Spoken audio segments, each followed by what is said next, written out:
dire aussi comment j'ai rencontré le Seigneur. Tout le monde rencontre le Seigneur différemment.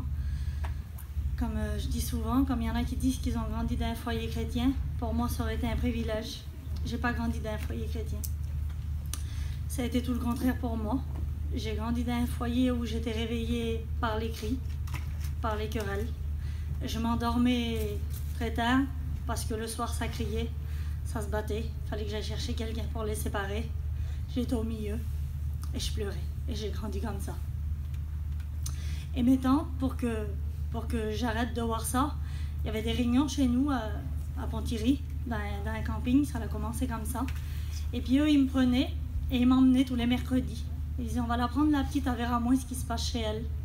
Et pourtant, mon père, il buvait pas, il sortait pas, il bougeait pas. Mais il avait un caractère spécial. Et elle aussi. Et alors, ils s'entendaient pas. Il n'y avait pas d'accord. Il y avait tout pour aller. Ils avaient tout. Ils avaient un petit peu de moyens. Ils avaient du matériel. Ils pouvaient aller dans des endroits où le monde proposait. Mais ils n'avaient pas la paix. Parce que c'est le Seigneur qui donne la paix. Amen. La paix du monde, ils ont essayé de faire le tout. Hein. Ils ont été dans les plus beaux endroits. Les beaux pays, ils pouvaient y aller. Ils les ont fait. Ça n'a rien apporté à leur cœur. Et mes tantes, comme ils m'emmenaient dans ce camping-là, que j'écoutais parler de la paix, j'étais toute petite, mais je comprenais comme une grande parce que j'en avais tellement besoin. J'écoutais que le Seigneur pouvait réparer, qu'il était le réparateur des brèches.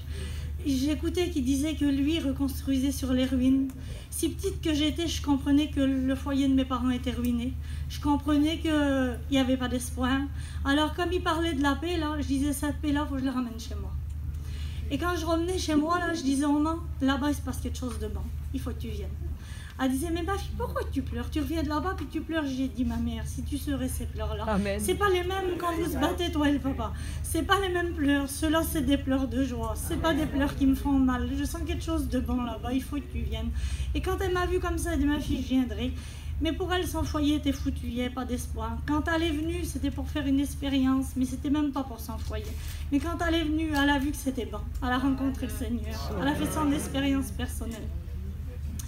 Et alors là, on s'est mis à prier. On priait avec ma mère. On disait, il faut absolument que le papa se convertisse. Il est compliqué. Parce que là, quand elle est venue chrétienne, là, elle disait plus un mot. Alors l'injustice, elle rentre encore plus. Des fois, quand elle venait, et puis elle mettait tout ce qu'il fallait quand il rentrait de chiner. Et je vous le dis, c'est pas des mensonges. Il manquait un torchon sur la table. La table allait en l'air et il y avait la guerre. Et là, il disait plus un mot.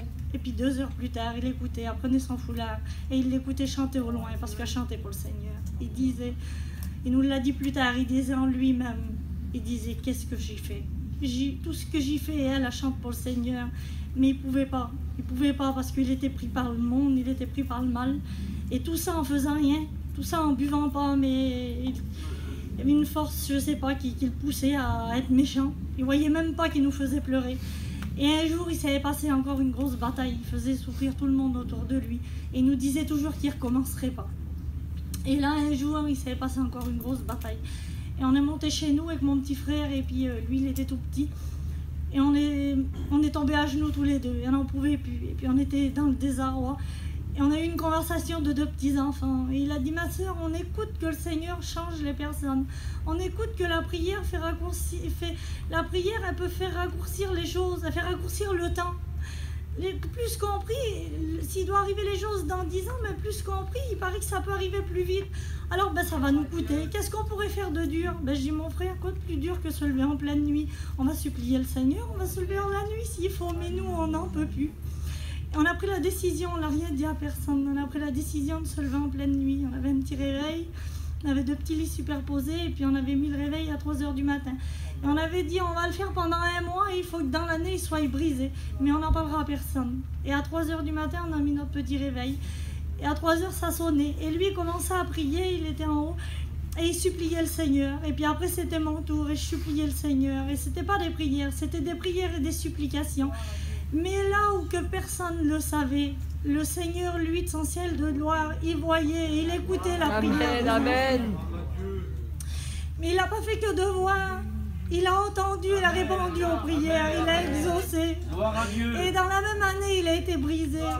Et il s'est converti à l'évangile. Aujourd'hui, c'est un foyer Comme la Bible dit, reconstruit sur les ruines. Aujourd'hui, travaillant pour Dieu, elle chante pour Dieu, lui témoigne, il veut racheter le temps, il regrette. Alors aller dans le monde, remercier le monde, il leur a rien apporté. Je me suis dit qu'il m'apporterait rien non plus à moi. À 15 ans, j'y ai donné toute ma vie, j'y ai donné toute ma jeunesse pour le remercier.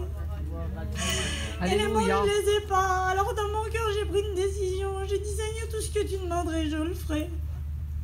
Alors c'est vrai que de travailler pour le Seigneur, c'est mon remerciement. Tout ce qu'il a m'apporté, tout ce que je peux faire pour le remercier. Mon foyer, il sert, mon mari prêche l'évangile, voilà ce que Dieu m'a apporté. On a eu aussi l'occasion d'aller avec Manix dans les pays. Si vous saurez quel privilège que c'est, qu'est-ce qui se passe là-bas, le privilège de voir les églises là-bas, quelle importance, ce privilège de pouvoir donner un petit coup de main là-bas.